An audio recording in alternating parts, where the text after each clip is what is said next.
آخر وقت تک اس بات کی کوشش کی جا رہی ہے کہ کسی طرح اس سے فرار حاصل کیا جائے۔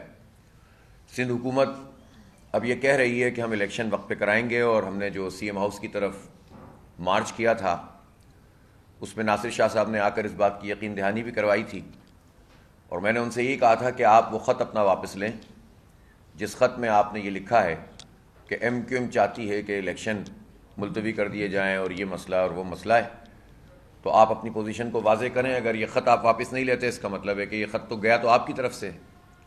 اس پر انہوں نے کہا کہ ہم اس پر بات کر کے ادارہ نور حق آئیں گے اور اس کا وان کریں گے، اور الیکشن ہم کروانا چاہتے ہیں۔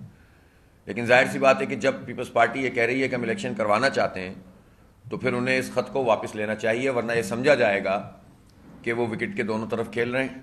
ایک طرف ان کی اندر خانہ ایم کیو ایم سے بات چیت بھی چل رہی ہے، اور پی ڈی ایم کے ساتھ مل کر جو وعدے وعید ہوئے تھے اس کو مطابق جو ہے ان کو ریلیف دینے کی کوشش بھی کی جا رہی ہے، اور دوسری طرف یہ کہہ بھی رہے ہیں کہ الیکشن ہوگا۔ تو صورتحال کو بالکل واضح ہونا چاہیے، اور اب کوئی ابہام یہ شہر کراچی افورڈ نہیں کر سکتا۔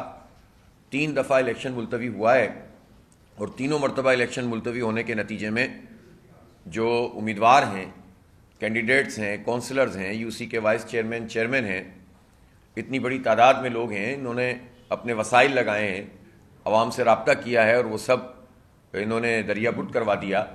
تو یہ تو ویسے بھی ایک غیر جمہوری طریقہ کار ہے کہ اس طرح سے ایک ہمارا آئینی اور قانونی حق ہے اس سے ہمیں روکا جائے۔ پیپلز پارٹی کا ٹریک ریکارڈ چونکہ اچھا نہیں ہے، اور 2009 سے 2015 تک پیپلز پارٹی اور ایم کیو ایم نے مل کر وفاق میں، صوبے میں حکومت کی، گورنر بھی ایم کیو ایم کے تھے، اور دونوں نے مل کر جتنے بھی قوانین ہو سکتے تھے جس میں کراچی کے اختیارات چھینے گئے تھے، خصوصاً یعنی کراچی سمیت سندھ کے بلدیاتی اداروں کے اختیارات، اس سب میں دونوں شریک جرم تھے، اور ساری چیزیں ان کے موجودگی میں ہوتی رہیں، اور 6 سال تک انہوں نے الیکشن نہیں کرایا تھا۔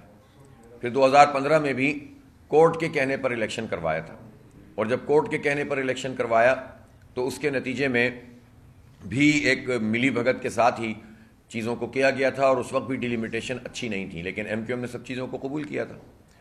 اب اگست 2020 سے اب یہ تقریباً 2.25 سال 2.5 سال ہونے کو آئے ہیں، اور یہ پھر الیکشن نہیں کرا رہے بلدیاتی، جبکہ یہ 120 دن کے اندر اندر کرانا لازمی ہے۔ لیکن جب یہ نہیں کروا رہے ہیں تو ہم مسلسل پچھلے 1.5 سال سے ان سے یہ کہہ رہے ہیں کہ الیکشن کراؤ۔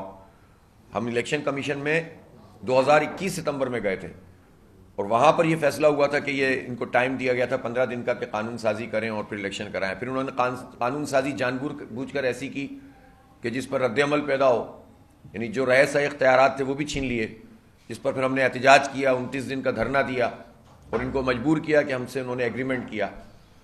اس ایگریمنٹ پہ وہ عمل درآمد کرنے جا رہے تھے تو اس دوران میں ایم کیو ایم دوبارہ ان کو پیاری ہو گئی، اور انہوں نے مل کر پھر کراچی کی لوٹ مار کا یہ جو نظام ہے اس میں پھر سے حصہ لینا شروع کر دیا، اور ہمیں حقوق سے اور اختیار سے محروم کر دیا۔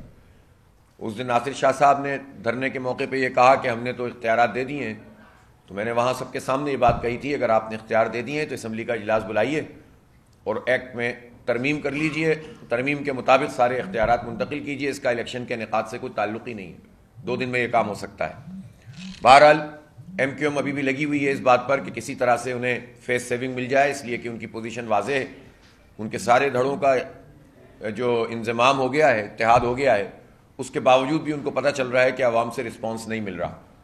اب اگر وہ اکیلے بھی اور مل کر بھی یہ سمجھتے ہیں کہ وہ عوام کو فیس نہیں کر سکتے، تو صرف ایک پارٹی کی خواہشات کے اوپر کراچی شہر کو برباد تو نہیں چھوڑا جا سکتا، آئینی حق سے محروم تو نہیں کیا جا سکتا۔ اس لیے پیپلز پارٹی کو واضح طور پر سامنے آنا چاہیے، اور وہ بھی یہ کام نہ کرے کہ صرف ایم کیو ایم پہ رکھ کر یہ چلائے، اس کو اپنی پوزیشن بھی کلیئر کرنی چاہیے۔ یہ بھی انہوں نے اس دفعہ اچھا طریقہ اختیار کیا کہ پہلے تو براہ راست خود ہی ملتوی کروا دیتے تھے، اس دفعہ وہ ان کے کندھے پہ رکھ کر چلا رہے ہیں۔ ایم کیو ایم نے کندھا فراہم کیا ہوا ہے، انہوں نے اس پہ بندوق رکھی ہوئی ہے، اور نشانہ کراچی کے 3.5 کروڑ لوگ ہیں، تو اس کے نتیجے میں تو بربادی ہماری ہو رہی ہے نا۔ اس لیے پوزیشن واضح کریں، اپنے خط کو واپس لیں، اور تمام انتظامات کریں۔ میں پوچھنا چاہتا ہوں کہ جو 3 ایڈمنسٹریٹرز جن کا الیکشن کمیشن نے نوٹس لیا، 3 خط لکھے، فیصلہ دیا، واضح ہدایات دیں کہ یہ ایڈمنسٹریٹرز ان کی تبدیلی ہو جانی چاہیے, واپس یہ فیصلہ ہونا چاہیے. آج تک کی تاریخ میں انہوں نے چارج نہیں چھوڑا. یہ کون سے طاقتور لوگ ہیں؟ یعنی ان ایڈمنسٹریٹرز کا معاملہ ایم کیو ایم کے یہ ہے کہ وہ باقاعدہ ایم کیو ایم کی رابطہ کمیٹی کے لوگ ہیں. یعنی حیرت کی بات ہے کہ ایک سیاسی پورا ٹائٹل رکھتے ہوئے, باقاعدہ ایکٹیویٹی کرتے ہوئے, چلیں آپ کا انکلینیشن کسی بھی پارٹی سے ہو سکتا ہے, یہ آپ کا حق ہے, لیکن آپ باقاعدہ پولیٹیکل ایکٹیویزم میں ہیں, آپ مختلف سیاسی جماعتوں کے دورے کر رہے ہیں ایڈمنسٹریٹر بن کے سیاسی جماعت کی طرف سے, اور دوسری طرف آپ عہدہ چھوڑنے کے لیے تیار نہیں ہیں. یہ ایم کیو ایم کو یہ طاقت کون فراہم کر رہا ہے؟ یہ ایڈمنسٹریٹرز جو سرکاری ملازم ہوتے ہیں ہمارے, ان ملازموں کو یہ حیثیت اور یہ اختیار اور یہ طاقت کس نے عطا کر دی ہے؟ اس کا مطلب ہے کہ دال میں کالا ہے, ہو سکتا ہے پوری دال ہی کالی ہو اندر سے, ہمیں تو نہیں پتہ اندر کھاتے کیا چل رہا ہے. اس لیے اس ابہام کو دور کیا جائے اور واضح طور پر 15 جنوری کی تیاریاں شروع کی جائیں. میں اس موقع پہ یہ کہنا چاہتا ہوں کہ یہ شہر کراچی اب افورڈ نہیں کر سکتا کہ ہم اس کے نوجوانوں کو اس طرح سے اسٹریٹ کرمنل کے حوالے رہنے دیں, بدترین صورتحال ہو اور کوئی پوچھنے والا نہیں ہو. پرسوں رات گلستان جوہر میں ہماری ایک بہن کو قتل کر دیا گیا, میڈیکل اسٹور پہ دوا لینے آئی تھی, اور وہ باہر نکلی, ایک گاڑی اس کی وہاں موجود تھی, غالباً بیٹا اس کا موجود تھا, اور اس کو جو ہے وہ دہشت گردوں نے, اسٹریٹ کرمنل نے آ کر قتل کر دیا. اب پھر جب میں بار بار یہ سوال دہراتا ہوں کہ بھائی اگر اس طرح دندناتے پھر رہے ہیں تو یہ سندھ پولیس کیا کرتی ہے اور رینجرز کیا کرتی ہے؟ تو جواب یہ آتا ہے کہ رینجرز کے پاس اختیارات نہیں ہیں.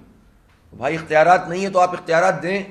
میں پھر مطالبہ کرتا ہوں کہ رینجرز کو اسٹریٹ کرائم سے روکنے کے اختیارات بھی ملنے چاہیے.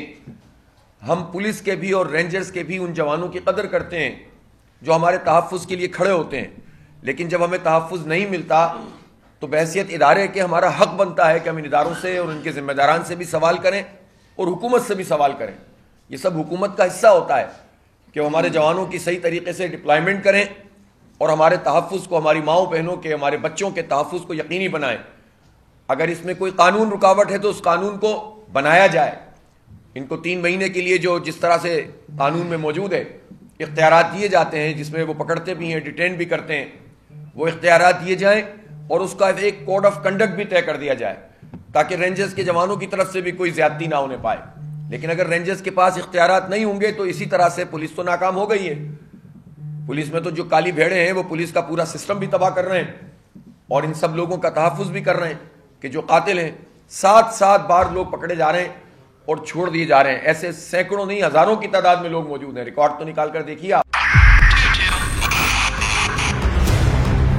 2022 بہت سارے تحفے بھی دے کے گیا پاکستان کی عوام کو. پاکستان کی عوام کو ایک تحفہ یہ دیا کہ عوام کو پتہ چل گیا کہ پاکستان کا میڈیا کیا ہے. حق اور سچ کا سفر سال 2022 میں بول رہا نمبر 1. ہم نے بہت سارے شوز اور ٹرانسمیشنز کی, پورا سال مسلسل جدوجہد میں نکل گیا کہ یہ ووٹ آف کانفیڈنس کے پیچھے کون لوگ تھے. توڑے ریٹنگ کے سبھی ریکارڈ. اینکرز نے بھی عوام میں سب سے زیادہ مقبولیت پائی